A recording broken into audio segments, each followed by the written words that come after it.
Welcome aboard. Welcome to today's tour. Today we are in Dublin, Ireland at the Casement Baldonnel Airport or Aerodrome. We will be flying over Dublin today and making our way to our final destination at the Dublin International Airport. But on this flight, we will be talking about and looking for the St. James Gate Brewery, or better known as the Guinness Brewery. Yes, everyone's favorite dark beer, Guinness Stout. We will also be flying over Dublin Castle as we make our way to Dublin Port and then heading back inland to make our way to the international airport. So let's get the plane started, the cockpit set up. We'll take a quick look around the airfield and be on our way.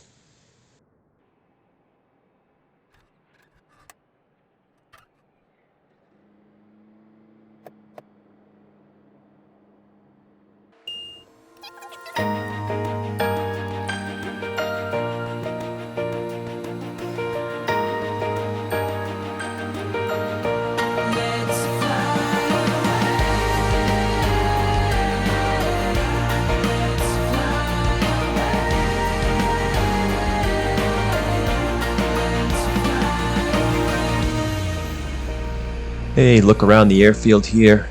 Casement has the airport code of EIME, and it's actually a military base.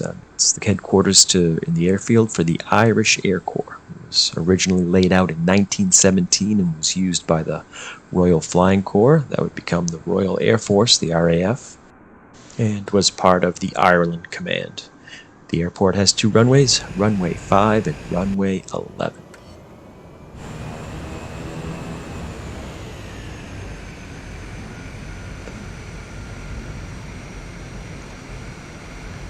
Pretty small airport, so a quick taxi today. Let's take a look at our flight plan here, showing us flying to the east and turning back, making our way north from the city to Dublin International Airport.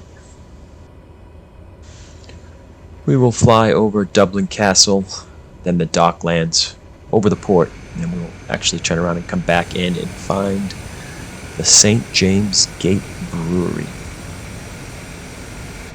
If this is your first time aboard, welcome. What I do is I find interesting places to talk about, and we find them here in Microsoft Flight Simulator. Today we are back in the Cessna Grand Caravan, the 208B. We are at the hold short line, so buckle up, hold on tight to your drinks, and we will be in the air shortly.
And we are airborne.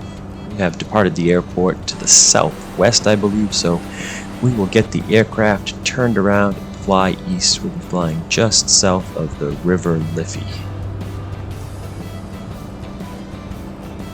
And we'll pass by the airport again. It'll be off to our right.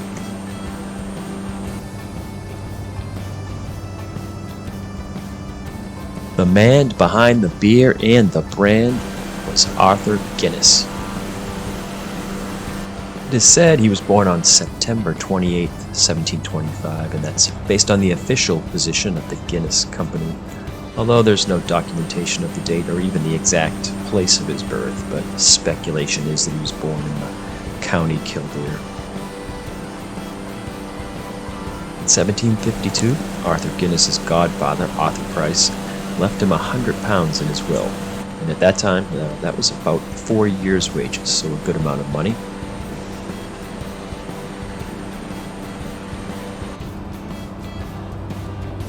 And with that, Arthur opened his own brewery at a location he rented in Leixlip, County Kildare in 1755. And that's where he started brewing ales. It is said that he learned to brew working in a pub and brewery that was run by his stepmother. In 1759, he left his brother Richard in charge of that brewery, and he set out to establish another brewery in the city of Dublin.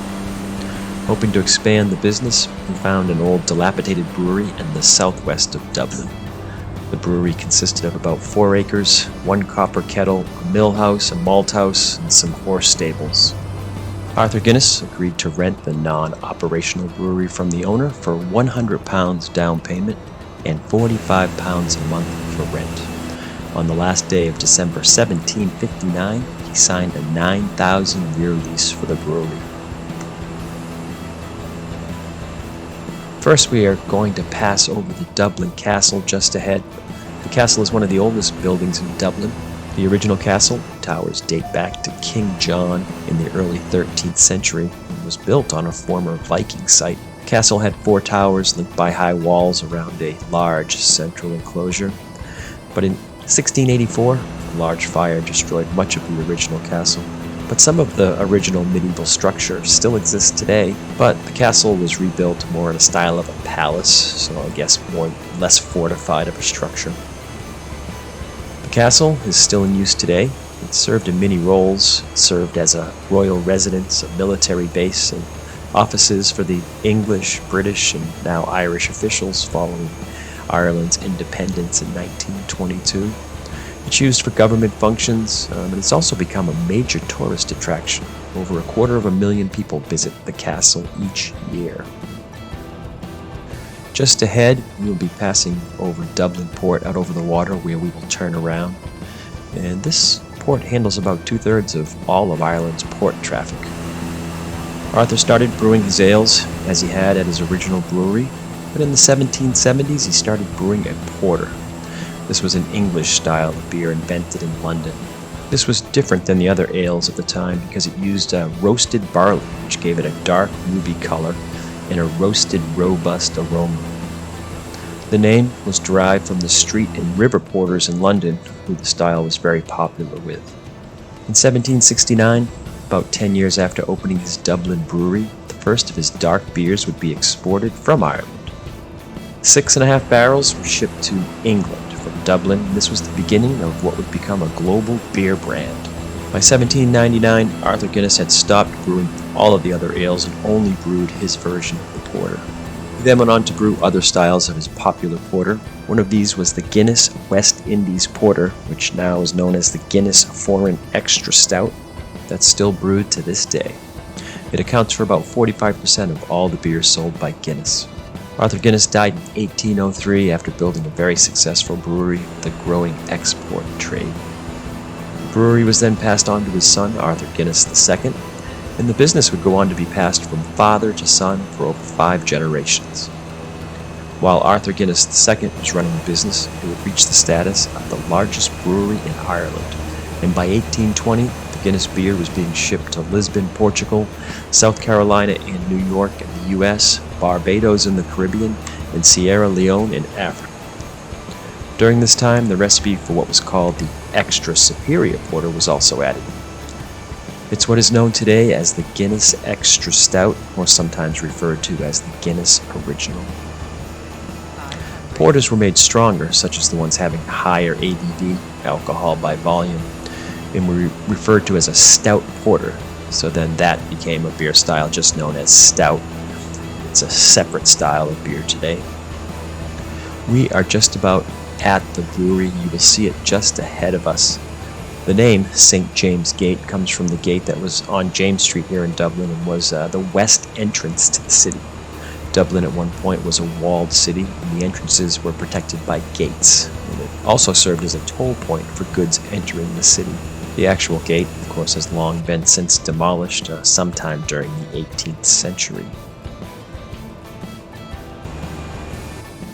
It was during the 1850s, when Benjamin Lee Guinness had taken over running the business, that the famous Guinness Trademark came to be. In 1862, the trademark, with Arthur Guinness's signature, a harp, and the word Guinness began appearing on the bottles. And by 1900, Guinness was an international brand and the largest brewery worldwide. In addition to the famous label, recognized by Guinness drinkers around the world, there have been a few iconic Guinness marketing campaigns and associated images. Artist John Gilroy was behind the images for two of these most iconic campaigns. The Guinness for Strength campaign that used images of people performing great feats of strength after drinking a Guinness. I only wish that was true. And the second campaign was the one using zoo animals. The slogan for that campaign was, "My goodness, my Guinness." It was a caricature of the artist John Gilroy, who was the zookeeper, while the animals of the zoo tried to prevent him from enjoying his Guinness. Guinness is now brewed in over 49 countries and sold in over 150 countries. In 1997, Guinness merged with Grand Metropolitan in a $24 billion merger and formed a new company named Diageo, D-I-A-G-O. And that name, Diageo, was derived from the Latin word for day and the Greek word for world. Why, do you ask? Because every day around the world, people are enjoying their product, the Guinness beer. Well, that's Dublin Castle and the St. James Gate Brewery. Let's make our way now to the Dublin International Airport, and I will have us on the ground shortly. We'll take a look around that airport as well. Now would be a great time to hit that subscribe button. It really helps the channel, and I appreciate it. Let's get the plane on the ground.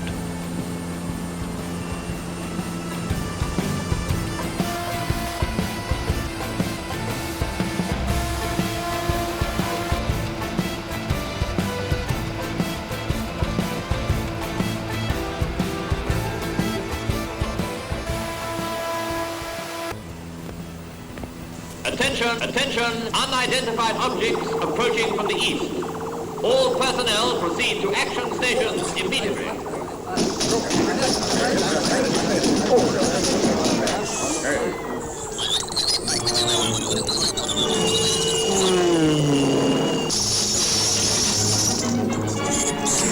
My goodness!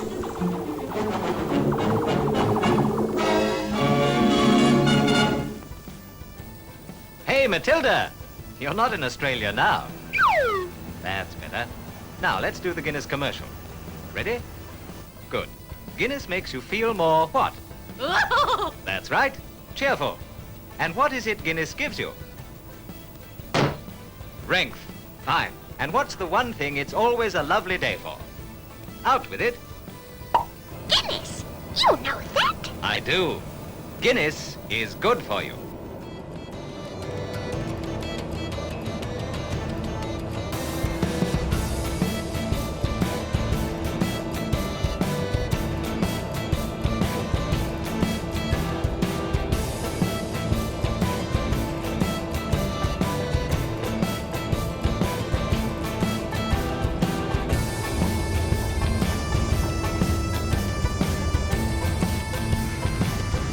We are on the ground. Welcome to Dublin International Airport. The airport code here again is EIDW. It's located about 7 miles or 4.3 kilometers north of Dublin. We'll find a place to park the plane. We'll take a look around. Hope you enjoyed the tour today. There's plenty of other things to see in Dublin, so maybe we will be back in another tour. But we took a fly over and talked about the Dublin Castle and the St. James Gate Brewery. Hope you enjoyed a couple cold Guinness during the flight. And we are just about at a spot where we can park.